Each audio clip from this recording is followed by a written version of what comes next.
ይላል። እሱ ግን ባለማወቁ በጣም ነው እየተጎዳ ያለው።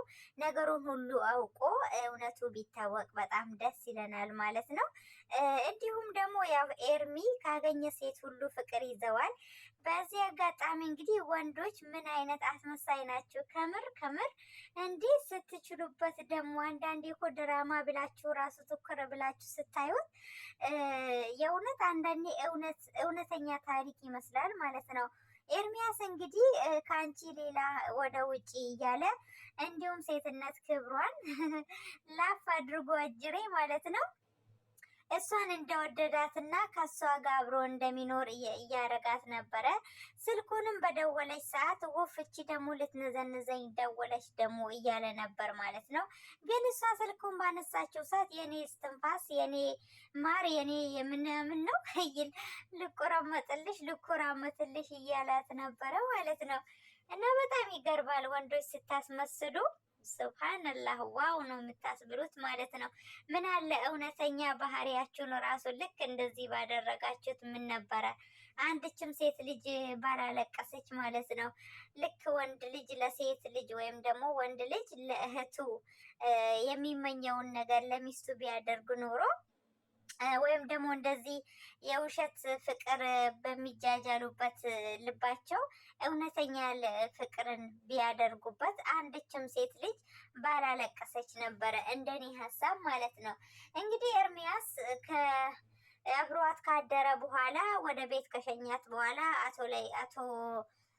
አቶ ለይኩን እንግዲህ በጣም ነበረ የተሰማው ማለት ነው። በጣም ተሰምቶት በቃ እንደዚህ በአንድ ጠረጴዛ እየበላን በአንድ እየተጫወትን ያ ሁሉ ፍቅር ጠፍቶ ጭራሽ እኔና አንቺ ብቻ ጠረጴዛ ላይ ቀራን እያላት ነበረ ለዝና ማለት ነው።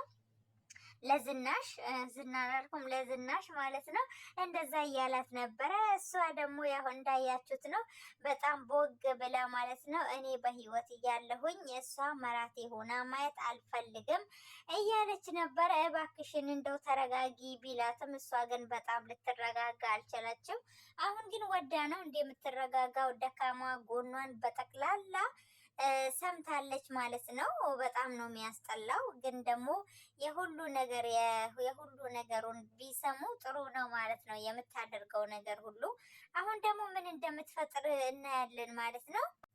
ዳግምም እንግዲህ ከኑሐሚን ጋር ፍቅር ነክ ነገር ይዞታል ይመስለኛል በሚያደርገው ነገር ሁሉ። እንግዲህ በኋላ ላይ ዳግም እንዳይጣሉባት እየፈራው ነው። ምክንያቱም ዳግም በፍቅር ተጃጅሏል ማለት ነው። እንደውም ምንድን ነው የሚያስጠላብሽ? ኩርፊያሽ ሁሉ እኮ በጣም ነው የሚያምረው እያላት ነበረ። እንዲሁም መጠጥ ነገር ብንጠጣ እያለችው ነበረ እያላት ነበር ማለት ነው። ወይን ወደ ስራ ስንገባ ወይን እንድንጠጣ ስትለው በቃ እሺ ከስራ መልስ ሲሆን ሲላት ቆይ ከኔ ጋር መስከሩን ለምንድን ነው የፈለከው እያለችው ነበረ ማለት ነው። እሱም ደግሞ ያው ምንድነው ወይን ያሰክራል እንዴ ሲላት እኔ ሽታው ራሱ ነው የሚያስረክረኝ እያለችው ነበር። እና ብቻ ያው እንደ ኤርሚያስ ይጫወትባታል ብዬ አላስብም። ለበቀል ያገኛት አይመስለኝም፣ አላቅም ማለት ነው። በጣም ያሳዝናል እውነት። ለአቶ ለይኩን እንደዚህ አይገባቸውም። ኤርሚያስ ያደረገው ነገር በጣም ነው የሚያስጠላው። ኤርሚያስ እንግዲህ ፎቶዋን እለቃለሁኝ ከዛ በኋላ እንግዲህ ምን አቶ ለይኩን ምን እንደሚሰነዝርብኝ አያለው ብሎ እየፎከረ ነበረ። በጣም ነው የሚያስጠላው። ዳግምም እንግዲህ እንዴት እንደሚሆን አላውቅም። በጣም ነው ስሜተኛ የሆነው ዳግም ራሱ። እያንዳንዱን እየሆነው ነገር ያውቃሉ ዳግምና ኑሐሚን ማለት ነው። ግን ደግሞ በዚህ ነገር በቤተሰብ ጉዳይ እጄን አንስቻለሁኝ፣ ምንም አይነት ነገር መናገር አልችልም እያለ ነበር ዳግም። እውነቱን ነው። በጣም ነው የሚያሳዝነኝ፣ እውነት ለመናገር በጣም ያሳዝነኛል። ሁላችሁንም እያየሁ ነው ሲጀመር ማለት ነው። ዳግምና ኑሐሚ አንድ ላይ ይሆኑልን እያላችሁ ነበረ ብዙዎቻቸው ራሱ እውነትም ያስብላሉ ማለት ነው። ኑሐሚ ደግሞ ቆፍጣና መሆን አለብሽ ማለት ነው።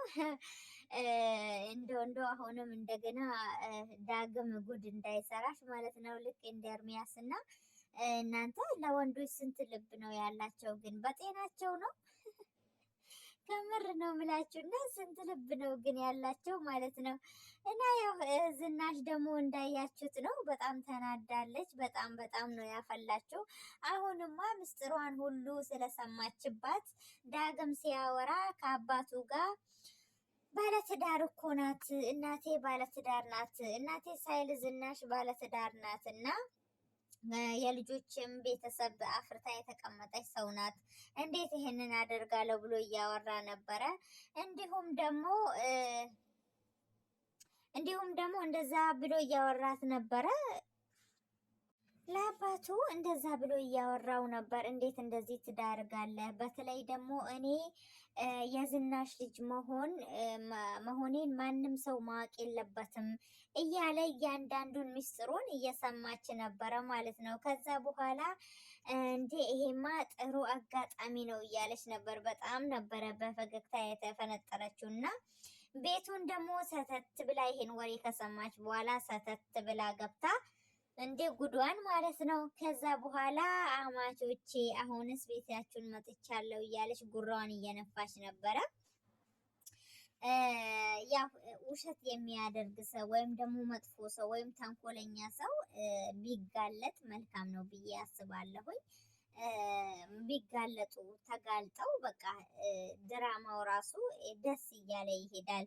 በክፋት ላይ ክፋት እያስተማሩ፣ በወንጀል ላይ ወንጀል እያስተማሩ፣ እንዲሁም መጥፎ በሚሰሩት ራሱ መጥፎን እየደጋገሙ መጥፎ ለሰሩት ምንም አይነት የእጃቸውን እንደ ሊሰጡ እንደማያሳይ ነው እያደረጉ ያሉት እና ይሄን ነገር ቢተውት መልካም ነው ብዬ አስባለሁ። ውድ ተመልካቾቼ መጥፎ ያደረገውን ለህግ አካላት ቢያቀርቡት በጣም መልካም ነው። በተለይ ደግሞ ዳግም እንግዲህ እዚህ ድራማ ላይ በጣም ያሳዘነኝ ነገር ዳግምና ላይኩን ነው ማለት ነው። አቶ ላይኩን በጣም ነው ያሳዘነኝ እውነት ለመናገር በቃ በየቱ መግባት እንዳለበት በየቱ እንዴት መሆን እንዳለበት ግራ ገብቶታል ማለት ነው። የሚይዘው የሚጨብጠው ያጣው፣ ከሚስቱም ሰላም የለውም፣ እንዲሁም ከልጆቹ እንዲሁም ደግሞ በቃ ከነዳግም ራሱ ምንም ውስጣቸው ሰላም አይደለም ማለት ነው። ይሄ ሁሉ ውሸት እየዋሹ አርግዛ ራሱ ያስወረደችው ያኔ ስትጣላ የወረደው ልጅ ራሱ እሱ ምንም ነገር አላወቀም ማለት ነው። እና ይህንን ሁሉ አውቆ ኑሐሚንም እንደዚሁ በሰላም አውቃ በቃ እየተቀጣጡ ቢሄዱ አሪፍ ነው፣ ደስ ይላል ማለት ነው። ግን ውሸት እየተደጋገመ በሄደ ቁጥር ድራማው ራሱ ያስጠላል ማለት ነው። እና ጋሽ ላይኩን እንግዲህ በጣም በጣም ነው የሚያሳዝኑት እውነት ለመናገር በጣም ነው ያሳዘኑኝ። በጣም መልካም ጥሩ ትሁት የሆኑ አባት ናቸው እና በጣም ነው የሚያሳዝኑት። እኔ በበኩሌ አቶ ላይኩን በጣም ነው ያሳዘኑኝ። እንግዲህ ያው ዝናሽ ያው ኑሐሚን የቤቷ አመራት ለማድረግ እንደ በቀልም ለማድረግ ፈልጋለች። ግን ደግሞ ኑሐሚን ይሄ ነገር ፈጽሞ አይሆንም፣ ልጅሽ የመረጠው ሌላ ነው እያለቻት ነበረ። እንዲሁም ደግሞ የማን ነው ለአቶ ላይኩን ራሱ መራቴ መሆን የምትችለው ኑሐሚን ናት እያለች ነበረ። እሱም ደግሞ ምንድነው ያላት ውሻ ጅብ ከሄደ በኋላ ውሻ ጮኸ አሉ ብሎ ተረትን አደረገላት ማለት ነው። ተረት ነገራትና መጀመሪያ ስትባይ ያልሰማሽ አሁን ካለፈ በኋላ ለማለት ይመስለኛል። የዛኔ እግሯ ስር ራሱ ወጥቆ ሊለምናት የቀራተን ነበረም። የኔ የዝናሽ ልጅ የኔ እንደዚህ ልጅ እያለች እያሞጋገሰች ነበር። እንግዲህ ነገሩን ሁሉ የራሷን ምስጢር በራሷ በጉያ ውስጥ ደብቃ ሰውን ግን እንዴት ስታመነጫጭቅ እንደነበረ ሁላችንም አይተናል ማለት ነው። እና ኢንሻአላህ በቀጣይ ቪዲዮ መጣላችኋለሁኝ። ሰብስክራይብ፣ ላይክ፣ ሼር አድርጉ። ወዳችኋለሁ። ባይ ባይ።